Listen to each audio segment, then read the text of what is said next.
Saya ingin bertanya, bagaimana strategi Mas Kaisang sebagai Ketua Umum supaya PSI bisa lolos di parlemen dengan ambang batas kalau salah 4%? Apa saja strategi yang akan dilakukan gitu, supaya bisa lolos? Dan tadi juga kan pertanyaan yang kedua, ingin penegasan lagi soal arah dukungan dari PSI.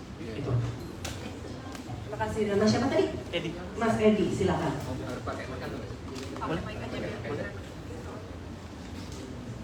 Untuk strategi, saya sudah bilang berkali-kali itu rahasia.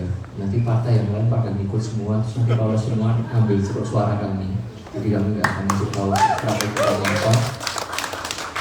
Tapi yang pasti kami akan memenangkan dan masuk ke Senayan supaya kami bisa melanjutkan dan melakukan perbaikan yang lebih baik untuk Indonesia ke depannya.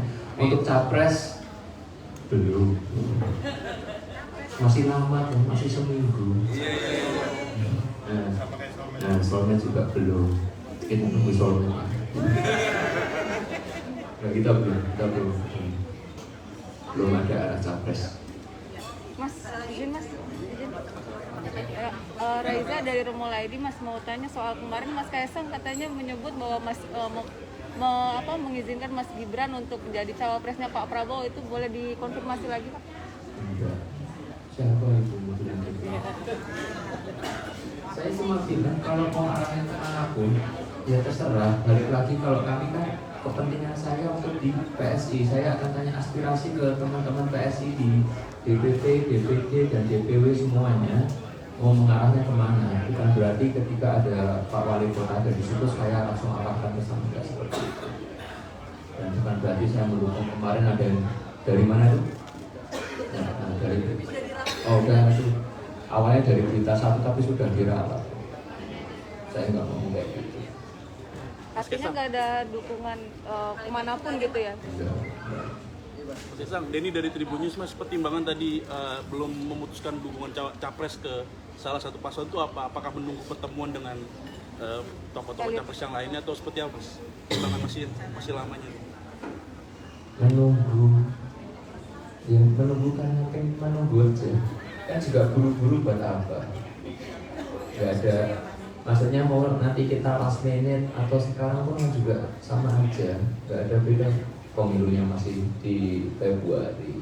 Jadi saya rasa ya balik lagi teman-teman di PSI juga udah Mas, kita nggak perlu buru-buru juga. Gak ada pertimbangan sambil nanya teman-teman, nanya aspirasi seluruh elemen lebih baik PSI itu kemana. Rencana ketemu Gerindra kapan Mas? Mas RR. Pertama saya Novel dari CNN. Mas, mungkin saya ada dua pertanyaan. Yang tadi kan Mas Kaisang juga udah singgung bakal ketemu sama Partai Gerindra ya Mas.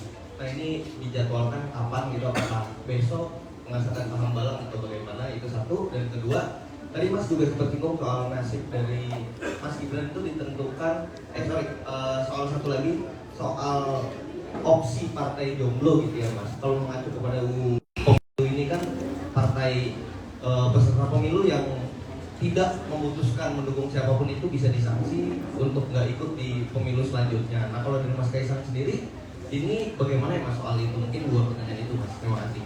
Oke, terima kasih Mas Novel dari CNN. Untuk pertemuan dengan Gerindra sudah ada. Nanti tunggu aja. Nanti ngumumin biar Pak Sekjen aja kapannya. Terus yang kedua tadi Pak, lupa kan saya. Oh, opsi partai jomblo enggak. Kita untuk pemilu kali ini kita nggak jomblo. Kita ada pilihan, cuma nanti sampai. Untuk Sekjen kebetulan kan tadi ada aspirasi tentang masa konflik PSN UI3 yang disampaikan. Itu menanggapi ini seperti apa Pak Sekjen? Kebetulan punya jabatan tentang konflik PSN UI3 Depok. Masalah tanah lahan tadi yang disampaikan. Ya. Ini soalnya toh? Bukan dari media Pak, dari Rakyat News. Rakyat News Pak. Untuk menanggapi itu seperti apa Pak? Ya nanti lah, di kantor saya ngomong tentang itu ya. Oke, siap. Mas, satu lagi. Mas Kaisang. Diana dari inilah.com. Inilah.com. Nggak bisa dong. Izin bertanya Mas, ini kan masih menunggu putusan MK gitu. Nah ini apakah langkah PSI untuk bergabung ke antara Pak Ganjar atau Pak Prabowo ini untuk menunggu putusan MK yang juga kan ini akan menentukan nasib Mas Gibran gitu? Ya sih, pilihan kita balik lagi, pilihan kita itu berdasarkan aspirasi dari teman-teman DPD, DPW, DPP semua, bukan menunggu hasil MK. Oke, cukup. Udah ya. Ayo makan-makan.